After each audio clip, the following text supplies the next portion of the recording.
जर आकृत्यांमध्ये तुम्हाला चौकोन आले तर किती चौकोन आहेत हे आपल्याला काढायचे। अगोदर आपण त्रिकोण बघितले, आता आपल्याला काय बघायचंय? चौकोन। मग जर अशा प्रकारची आकृती आली तर ती तुम्हाला ओळखण्यासाठी किती चौकोन आहेत हे बघण्यासाठी आणखी सोपी पद्धत आहे।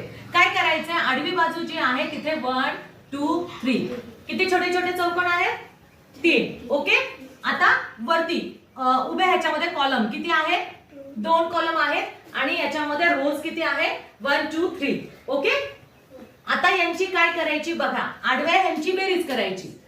1 + 2 + 3 बरोबर। आता उभे चौकोन आहेत म्हणून यांचा गुणाकार आणि मग यांच्या दोघांची बेरीज 1 + 2।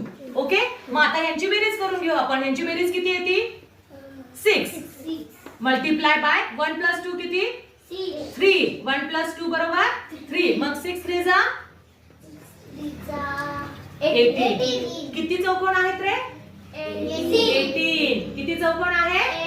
18। आलं लक्षात? या सूत्रामध्ये तुम्हाला